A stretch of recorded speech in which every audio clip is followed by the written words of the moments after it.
From unexplained noises in the middle of the night, to disturbing apparitions haunting a home, these are 5 creepy and true paranormal horror stories. To help me with today's video, I am joined by Detective Creeps. This video marks his long-awaited return to the horror community, and I would greatly appreciate it if you would subscribe to his channel. I'll link it in the video description below. I'm Fearcrawler. Welcome to the video.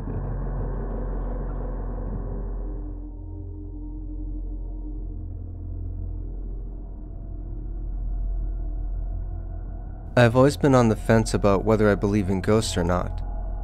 I had never, until recently, had any real evidence that I couldn't just try to explain away. I have had weird feelings and cold spots in rooms and things like that, but I always found a way to explain it away. A few months ago I was sleeping, and was awoken out of a deep sleep by what I thought was my phone ringing. It sounded like someone was holding my cordless phone right up to my ear, and it rang. This only happened once. I was pretty groggy when I woke up, and I kept listening for the phone, but it never rang. As I lay there awake, I realized it seemed a lot brighter in the room than it was when I went to sleep. I was facing the wall at the time, so it took me a minute to fully wake up and realize why. I knew it was not yet daylight, so I rolled over, and on a bookshelf in the room I had one of those little lantern-type flashlights. It had been sitting there in the same spot for at least a month untouched. You have to push the button on it quite firmly to get it to come on. And there it was, lit up as bright as could be. No one else was home, and I have no way of explaining how this could have happened. I was more shocked than scared at the time. I got up and just shut the lamp off. It never happened again, but I'm certain that whatever it was purposely made that noise to wake me up so I could see the lamp. I have no doubt now that ghosts do exist, as do these types of things.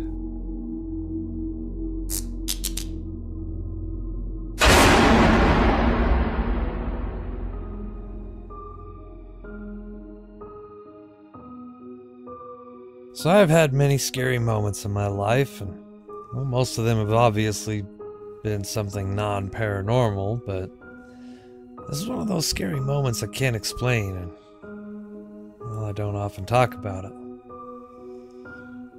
So I had 2 of my friends staying over, and everyone was in the living room talking. My family, friends, and pets were all within my sight. And all of a sudden, we heard a very loud noise, and me and my friends went to check it out. The door leading upstairs was wide open, which was strange because I was sure we had shut it. So we became pretty scared and told my dad. Of course, he thought our reaction was funny, but to calm us down, he put a wooden chair in front of the door. So we went back to the living room and continued to talk, but when we heard the noise again, and a much louder one following it, we ran to see what it was. The chair was flat on the floor with the door opening slowly. When I looked into the door, I saw a face with red eyes staring back. I became so scared that I fell down to my knees. Then all of a sudden the door bust open all the way and, well, the face was gone. When I turned back to see my friends' faces, they were all backed into a corner crying. This was the scariest paranormal encounter I've had in a long time. Nothing so horrible has happened since then. I know it may not seem very scary to you, but I was so horrified that even 3 years later, hell, I still remember it perfectly, and I feel the same fear from that moment. I almost cry. I've become so frightened of this memory. My friends have experienced paranormal activity in their house since then, but, well, not so scary, they say.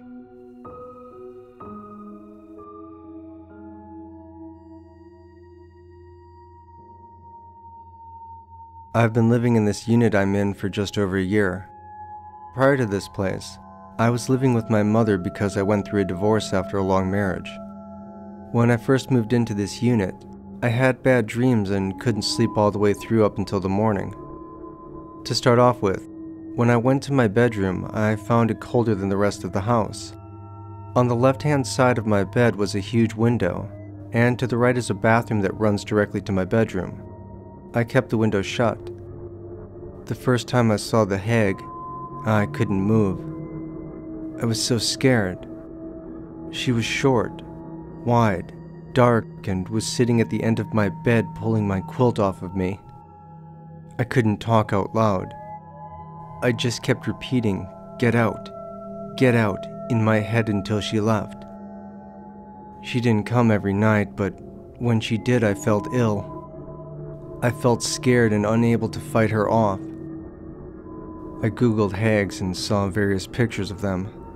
I found one that resembled the one that kept pulling my quilt. Why did these hags visit us and try to scare us? And why was she pulling at my quilt? My neighbors have told me that a previous tenant died in the bathroom.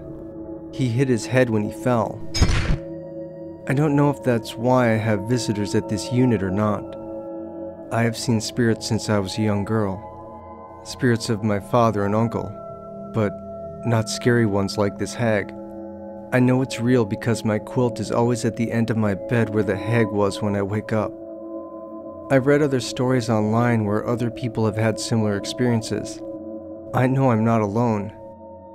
I've started Rook's cleansing ritual today, and I feel confident it will get rid of my unwanted visitors. I'm going to continue reading about hags online in the meantime, and try and figure out why I'm being targeted.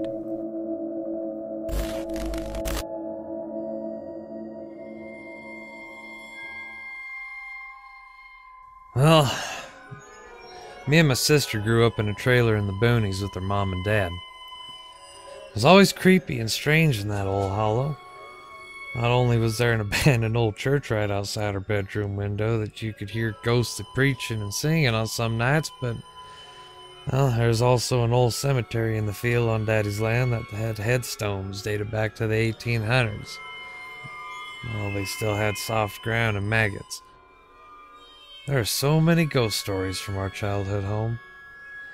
From a little ghost girl to my dad seeing a disembodied ghost leg standing in the middle of the living room. One of our dogs was licking it, and the other dog standing on the television barking at it. So here's just one of the many stories that played a part in my fear of the dark and long hallways to this day. When I was about 14 years old, my cousin spent the night with us. He was about 12? We had been out all day and didn't get home until around 10 o'clock that night. There was a long hallway in our trailer my sister and I were always afraid of. So it was dark, and I asked my cousin to go turn on the hall light so I could go to the bathroom. As he was walking through the hall, we heard the door to the bathroom bang open against the washing machine hard. Mom and Dad yelled and asked what that sound was. When we looked around the door, we saw what looked like a girl in a wet green dress with long, stringy black wet hair over her face crawling out of the bathroom. Needless to say, we screamed and didn't walk back to the bathroom alone for years.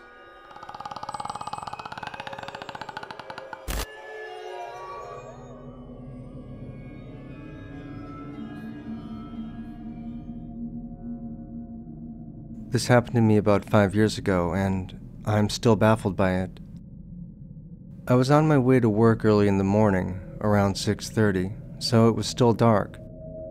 As I rounded a corner on my road, I came upon a car stopped in the middle of the road. I halted behind it for a moment, before realizing that they must have been having issues. As I passed the car, I noticed an old man in the driver's seat. He was balding, dressed in what looked like a white sweater, and was hunched over. I drove up the road for about half a mile when guilt got the better of me. What if this older gentleman didn't have a cell phone to call for help? So I found a spot to turn around and headed back to the vehicle. When I arrived at the spot, I was immediately confused.